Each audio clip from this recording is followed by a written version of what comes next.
चलते चले इस दिव्य अनुष्ठान की समापन बेला पर यहाँ पर उपस्थित भगवती मानव कल्याण संगठन के समस्त पदाधिकारीगण, भारतीय शक्ति चेतना पार्टी के समस्त पदाधिकारीगण, गुरु भाई, गुरु बहने, बच्चे एवं आए हुए नए माँ के भक्तों को सादर जय माता की, जय गुरुदेव की।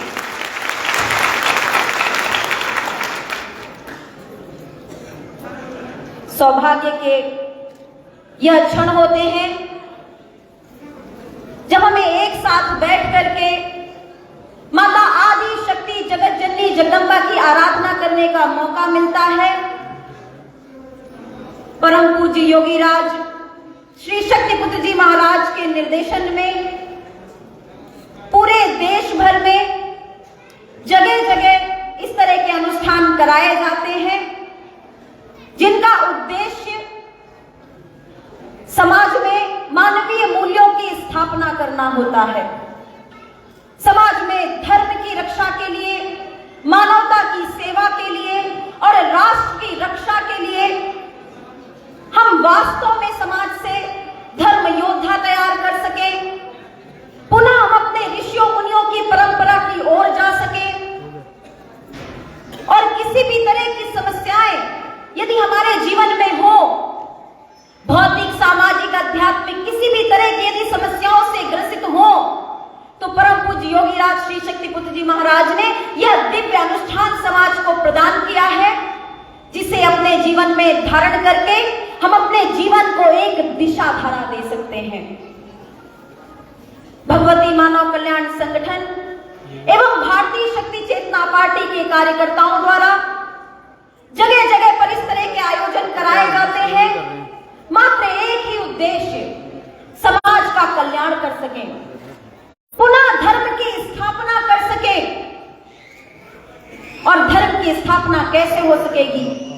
हम सभी ने पढ़ा है, हमारे वेद, पुराण, ग्रंथ, शास्त्र, उपनिषद सभी कोई कहता है कि यदि जीवन में गुरु नहीं होंगे तो तुम्हारा जीवन कभी भी तर नहीं पाएगा, तुम्हें कभी भी मुक्ति नहीं प्राप्त हो पाएगी।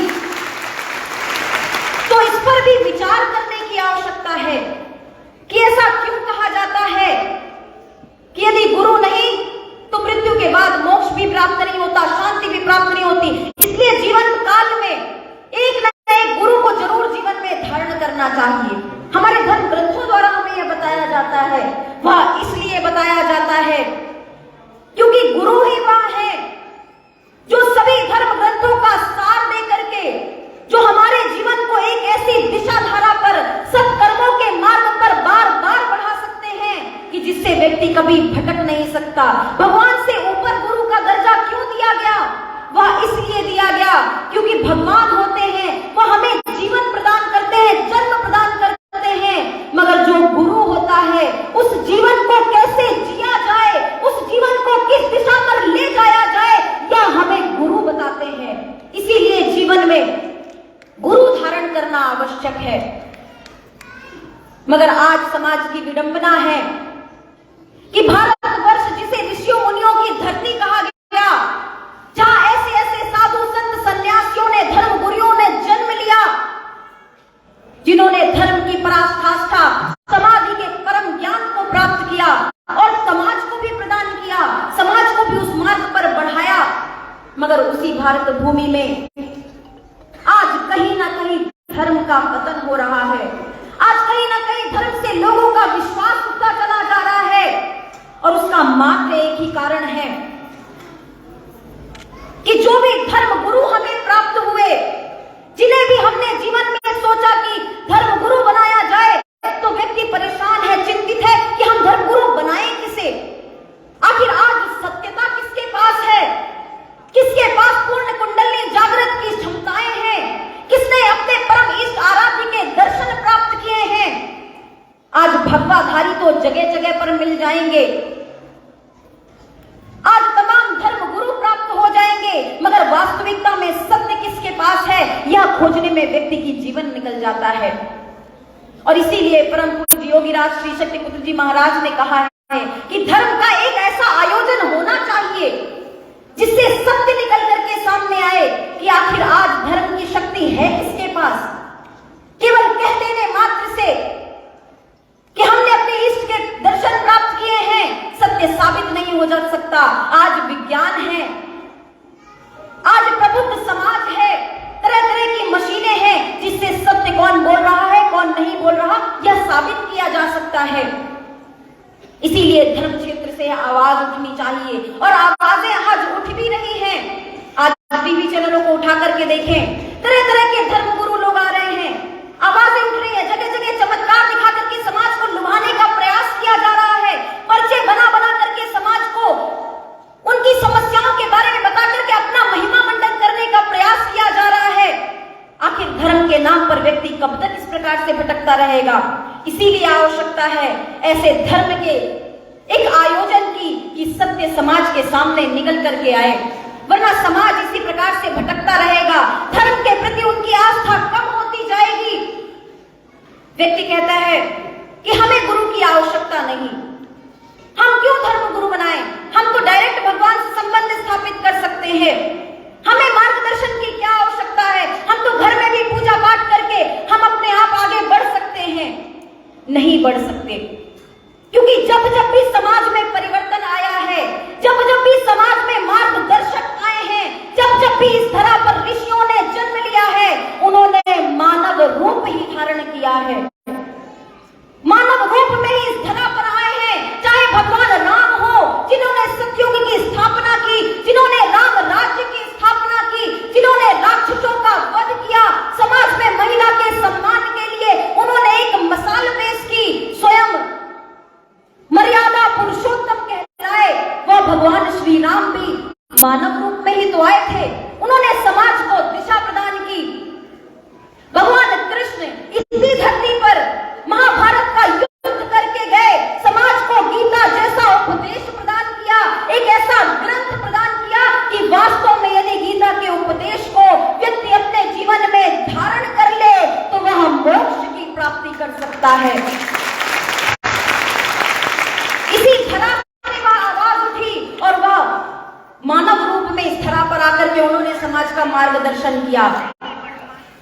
इसीलिए जब जब भी ऋषियों मुनियों ने यहाँ पर जन्म लिया है, मानव जीवन में लिया है, आवश्यकता है केवल खोज करने की कि वास्तविक सत्यता कहाँ पर है, हम भटकने ना पाए। आज कोई कहता है हम निराकार साधना करते हैं, हम मूर्ति पूजा का विरोध करते हैं, कोई कहता हम इस ग्रंथ का विरोध करते हैं, हम राजनीतिक मानस का विरोध करते हैं। उन लोगों से मैं पूछना चाहती हूँ, अपना इतिहास भूल गए? यदि अपने पूर्वजों पर गर्व नहीं कर सकोगे, यदि अपने पूर्वज भगवान राम भगवान कृष्ण को नहीं अपना सकोगे, यदि अपने ऋषियों मुनियों के इतिहास को नहीं पढ़ सकोगे, यदि अपने ऋषियों मुनियों की क्षमताओं का आंकलन नहीं कर सकोगे, तो एक बात सदैव ध्यान रखना, जो आदि शक्ति जगत जननी जगदम्बा का ना हुआ, जो अपने धर्म का ना हुआ, वह कभी किसी का नहीं हो सकता, उसके जीवन का कभी उद्धार नहीं हो सकता। आवश्यकता केवल सत्य तलाश करने के लिए है और इसीलिए परम पूज्य योगी राज श्री शक्ति पुत्र जी महाराज ने धर्म अध्यात्म जगत को ससम्मान चुनौती रखी है कि आज तो समाज में ऐसे भी धर्म गुरु हैं जो समाज का शोषण कर रहे हैं, अपराध सिद्ध हो चुके हैं, बलात्कार के अपराधी हैं, हत्या के आरोपी हैं, जेल ने सजा सुना दी, कोर्ट ने सजा सुना दी, जेल में बंद है, मगर पैरोल में बाहर निकल करके समाज को फिर भी दिशा देने का कार्य करते हैं, समाज में फिर भी धर्म गुरु के रूप में स्थापित होकर के बैठे हैं। आज ऐसे भी धर्म गुरु हैं जो देवी देवताओं के नाम पर समाज को भटकाने का प्रयास करते हैं। गीता जैसे ग्रंथ की अपने ही हिसाब से व्याख्या करके रामपाल जैसे धर्म गुरु इस धरती पर हैं, जिन्होंने जो कहते हैं कि अपने घर से देवी देवताओं की मूर्तियां निकाल करके फेंक दो, जो कहते हैं कि कबीर से ऊपर कोई होता ही नहीं, कबीर संत का हम भी सम्मान करते हैं, हम भी उनके चरणों में नमन करते हैं, हम उन सभी भक्तों की आस्थाओं का सम्मान करते हैं। मगर कबीर दास जी ने भी राम नाम का ही जाप किया, उन्होंने भी भगवान राम को ही स्वीकार किया, मगर उनके कुछ चौपाइयों को उन्होंने आवाज उठाई, समाज की कुरीतियों को लेकर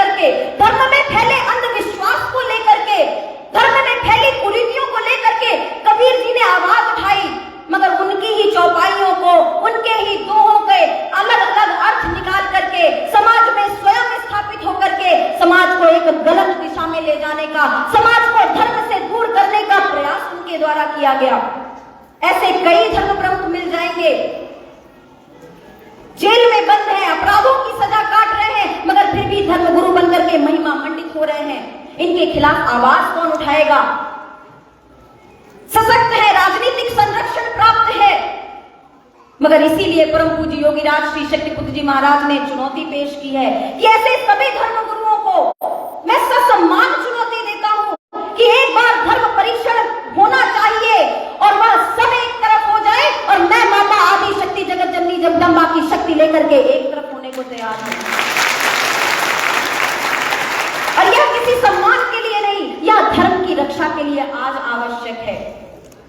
इसीलिए परम पूज्य योगी राज श्री शक्तिपुत्र जी महाराज ने धर्म योद्धा तैयार किए हैं जो समाज में परिवर्तन आ जाए।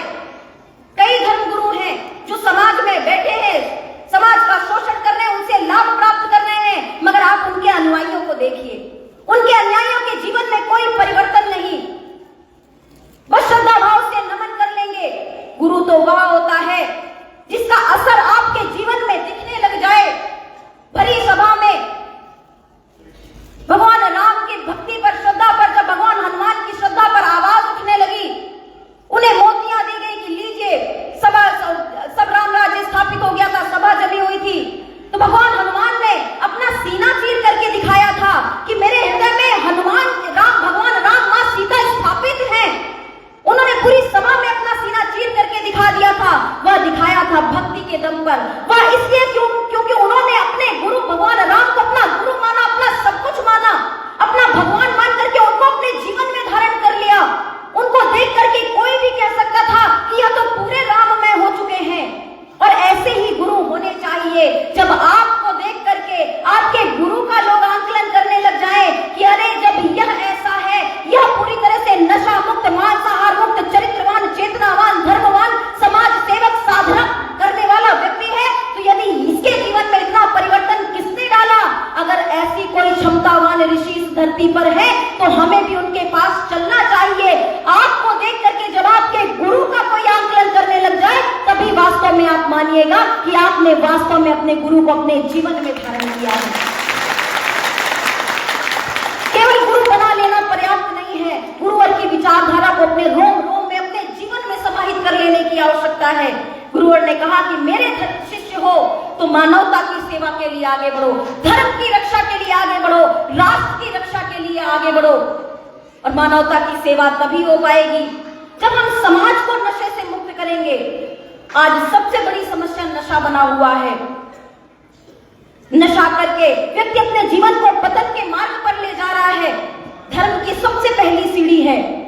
आपको किसी देवी देवता का लाभ प्राप्त कैसे होगा जब आप प्रथम सीढ़ी को नहीं चढ़ेंगे? आप अध्यात्म की यात्रा कैसे तय कर पाएंगे जब आप पहली सीढ़ी चढ़ना नहीं जानेंगे? और पहली सीढ़ी अष्टांग योग में बताई जाती है, यम नियम का पालन करना, और उसमें शुद्धता को सबसे पहला स्थान दिया जाता है कि आप शुद्ध रहे, स्वच्छ रहे। और स्वच्छ रहना, शुद्ध रहना केवल स्नान कर लेना मात्र नहीं होता।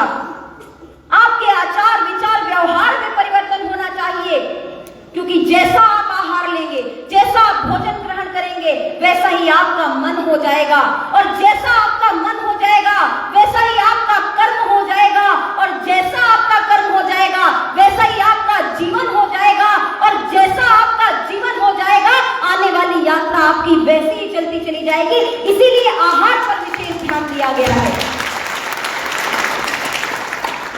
अन्न पर विशेष ध्यान दिया गया है। इसलिए कभी भी नशे का सेवन ना करें, कभी भी मांसाहार का सेवन ना करें, क्योंकि यदि आप ऐसी तामसिक चीजों को अपने शरीर में डालेंगे तो आप धर्म अध्यात्म की यात्रा तो कभी नहीं तय कर पाएंगे। इसीलिए परम पूज्य गुरुवर ने कहा सबसे पहले नशा मुक्त, मांसाहार मुक्त, चरित्रवान जीवन जियो। नित्य प्रतिदिन बैठ करके मां के चरणों में ध्यान लगाना सीखो। आज आधे से ज्यादा समाज में बहुत अधिक समस्या अपने हरियाणा प्रदेश में भी इस सब चीज की है कि सभी के घरों में आज एक नई सी बीमारी चल गई है, डिप्रेशन के शिकार हो रहे हैं। कुछ भी कहो, क्या हो गया भैया, बहुत परेशान दिख रहे हो, अरे दीदी बहुत तनाव चल रहा है, डिप्रेशन का शिकार हो गए हैं। डिप्रेशन का शिकार इसीलिए हो गए हैं क्योंकि अपने जीवन को, अपनी दिनचर्या को अपने धर्म ग्रंथों के अनुसार ढाला ही नहीं। साधना करने का तात्पर्य केवल इसलिए नहीं कहा जाता कि आप केवल धर्म ग्रंथ से जुड़ जाओगे, आप अपने इष्ट की आराधना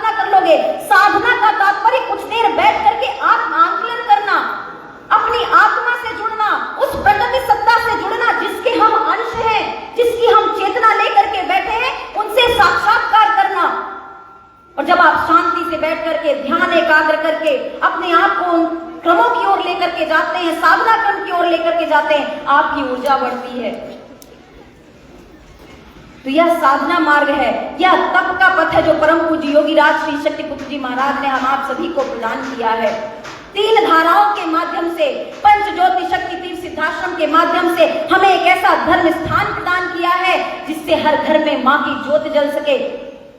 आज लाखों लाखों लोग परम पूज्य योगी राज श्री शक्तिपुत्र जी महाराज के आशीर्वाद से, जिन्हें मां की साधना कैसे करनी है, मां की आराधना की जाती है, इसका ज्ञान नहीं था, मगर परम पूज्य गुरुदेव जी से जुड़ करके उनके घरों में भी मां की ज्योत जलने लगी, उनके घरों में भी जय माता की, जय गुरुवर के जय घोष होने लगे, उनके घरों में भारतीय संस्कृति, भारतीय परंपरा स्थापित होने लगी।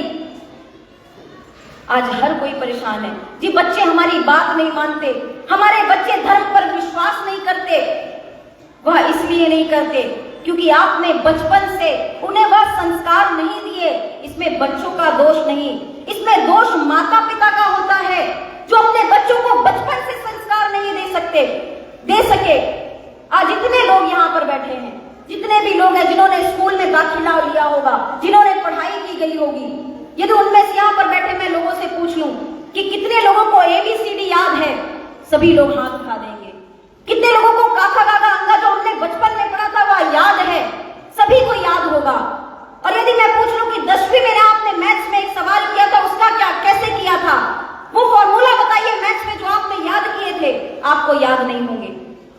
जो बायोलॉजी में आपने पढ़ा था वो क्या आपको याद है, आप बताइए, आपको अक्षरशः कुछ भी याद नहीं होगा। इसीलिए कहा जाता है कि जो हम बचपन में अपनी स्मृतियों में धारण करते हैं, जैसे हम बचपन में हम जो चीज याद करते हैं वह अंत काल तक हमारे जीवन में बनी रहती है। इसीलिए बच्चों को तभी आकार देना चाहिए, तभी संस्कार देने चाहिए जब वह छोटे हो। और यदि बचपन से आप उन्हें धर्म के प्रति बढ़ाएंगे, आप उन्हें अच्छे संस्कार देंगे, तो बड़े होकर के आपके बच्चे कभी भी भटक नहीं पाएंगे। मगर एक दौड़ सी लगी है कि बेटा पढ़ाई करो, खूब पढ़ाई करो, इंजीनियर बनना है, डॉक्टर बनना है, बिजनेस करना है, पैसे कमाने हैं, क्योंकि बिना पैसे के कुछ भी नहीं हो सकता। और ऐसा कोई भी व्यक्ति नहीं है, अगर आपकी नजर में हो कोई तो बता दीजिएगा, क्योंकि मेरे संज्ञान में तो आज तक नहीं आया कि मृत्यु के बाद चलते चलते व्यक्ति की मृत्यु हो जाती है और वह अपनी धन संपदा, जमीन जायदाद कुछ भी अपने साथ लेकर के गया हो, कुछ भी लेकर के नहीं जाते। मगर हम दौड़ा किस तरफ रहे हैं अपने बच्चों को, हम भगा किस तरफ रहे अपने बच्चों को कि बेटा आर्थिक स्थिति अपनी मजबूत कर लो। अपने बच्चों को यह तो सिखाते हो कि स्कूल जाना जरूरी है, पैसे कमाना जरूरी है, बड़ों का सम्मान करना जरूरी है, सब कुछ जरूरी है, मगर सबसे जरूरी चीज अपने बच्चों को यह सिखाना भूल जाते हो कि बेटा जीवन में धर्म भी जरूरी है, साधना भी जरूरी है, ऋषियों मुनियों के ज्ञान को अपने जीवन में धारण करना भी जरूरी है। क्योंकि यही ज्ञान, यही कर्म, यही संस्कार आप इस जन्म में उसका पालन करोगे, उसके सुख को भोगोगे और उसी आनंद को लेकर के आप आने वाले जन्म में उस चेतना को प्राप्त करोगे। इसीलिए परम पूज्य योगी राज श्री शक्तिपुत्र जी महाराज ने भगवती मानव कल्याण संगठन का गठन किया कि हम समाज को एक ऐसी विचारधारा प्रदान कर सके जो वास्तव में व्यक्तियों के जीवन में परिवर्तन लाए। केवल कहने के लिए नहीं, बड़ी बड़ी कथाएं होती हैं, बड़े बड़े धार्मिक आयोजन होते हैं, मगर वे आते हैं, अपनी कथा सुनाते हैं और वापस चले जाते हैं। उससे व्यक्तियों के जीवन में परिवर्तन नहीं आ पाता। कुछ समय के लिए लोगों के भाव जागृत होते हैं, अच्छा लगता है, आनंद आता है, मगर वह आनंद 2-4 दिनों में अपने आप कम हो जाता है। इसीलिए परम पूज्य गुरुदेव जी ने ऐसी विचारधारा दी है कि जो भी व्यक्ति इस विचारधारा से जुड़ जाए वह बारंबार इस आनंद को प्राप्त करता रहे, वह इसी विचारधारा में जिए और अंत समय में भी जब आए तो मां के चरणों में ही गिरे, मां के चरणों में ही स्थान प्राप्त करे। और तीसरी धारा भारतीय शक्ति चेतना पार्टी का गठन परम पूज्य गुरुदेव जी द्वारा किया गया। कि लोग कहते हैं कि भाई आपको पार्टी की क्या आवश्यकता पड़ गई, आप अच्छा काम कर रहे हैं, धर्म का काम कर रहे हैं, समाज का काम कर रहे हैं, फिर आपको राजनीति में आने की क्या आवश्यकता पड़ गई। राजनीति में हम सुख भोगने के लिए नहीं आए। आजादी के 75 सालों को हमने देखा है, हमने पढ़ा है कि आजादी के 75 सालों से हमें हर पंचवर्षीय में हमें नए स्वप्न दिखाए गए।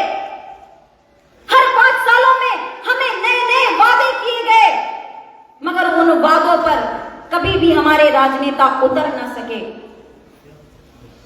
आज समाज में किसी भी क्षेत्र में देख लिया जाए, नशा मुक्ति का तो एक मुद्दा है ही है जिसमें भारतीय शक्ति चेतना पार्टी कार्य कर रही है, मगर अन्य भी जैसे क्षेत्र में अपराध बढ़ते चले जा रहे हैं, युवा बेरोजगार घूम रहे हैं, बड़े बड़े पढ़े लिखे डिग्री लिए हुए युवा मगर बेरोजगार घूम रहे हैं, उनको रोजगार प्राप्त नहीं हो पा रहा। शिक्षा के क्षेत्र में हो, स्वास्थ्य के क्षेत्र में हो, किसी भी क्षेत्र में बड़े बड़े वादे तो किए जाते हैं। कहते हैं कि वो तो इतने बड़े बड़े वादे करते हैं, घोषणा पत्र जारी करते हैं। आप अपना घोषणा पत्र जारी क्यों नहीं करते? आप अपना घोषणा पत्र बताते क्यों नहीं?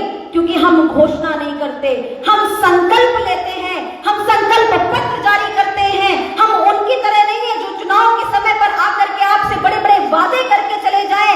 हम वो हैं जो सदैव आपके बीच में रहते हैं, आपके बीच से उठे हुए लोग हैं। किसी राजनीतिक लोभ, इच्छा, लालच को लेकर के नहीं, परम पूज्य योगी राज श्री शक्तिपुर जी महाराज की ऊर्जा को लेकर के और समाज में एक परिवर्तन की विचारधारा डालने का संकल्प उठाना है कि भ्रष्टाचार से मुक्त, भयभूत भ्रष्टाचार से मुक्त, जाति भेद छुआछूत से मुक्त समाज का निर्माण करेंगे और समाज को, भारत को पुनः हम एक बार विश्व गुरु के रूप में स्थापित करेंगे।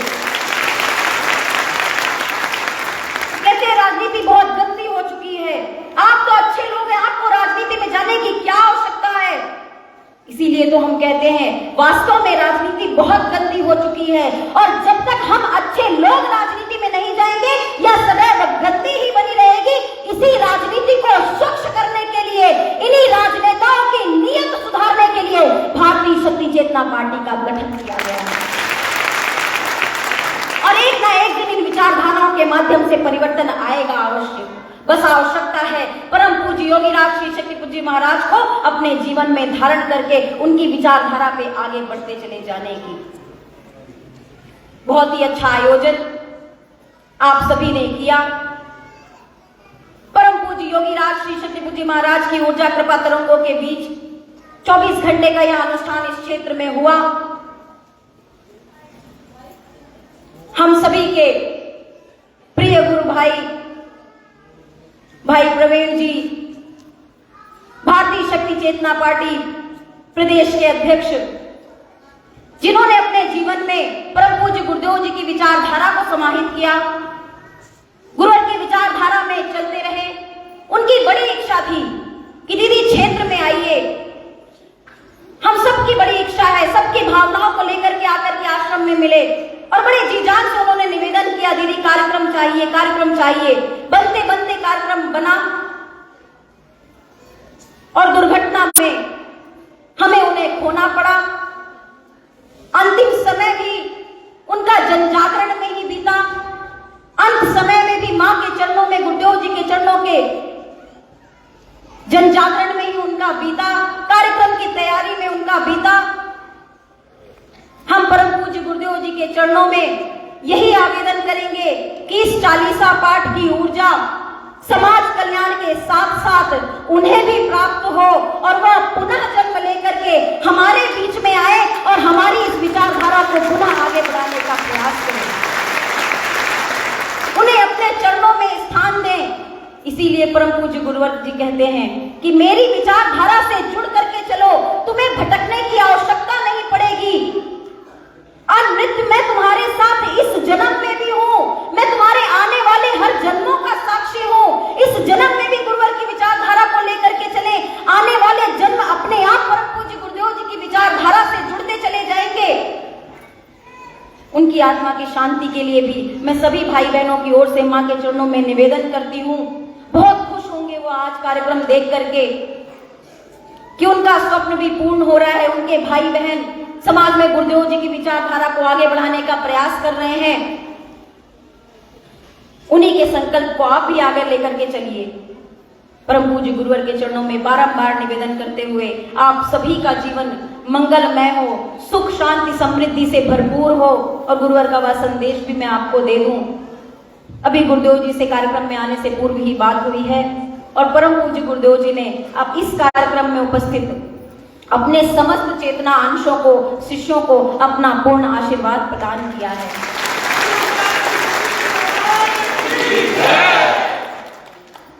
आप सभी गुरुदेव जी की विचारधारा से जुड़ते रहें, इसी प्रकार हमारा और आपका साथ बनता चले। इन्हीं सभी शुभकामनाओं के साथ एक बार पुनः समस्त भाइयों बहनों को सादर जय माता की, जय गुरुदेव।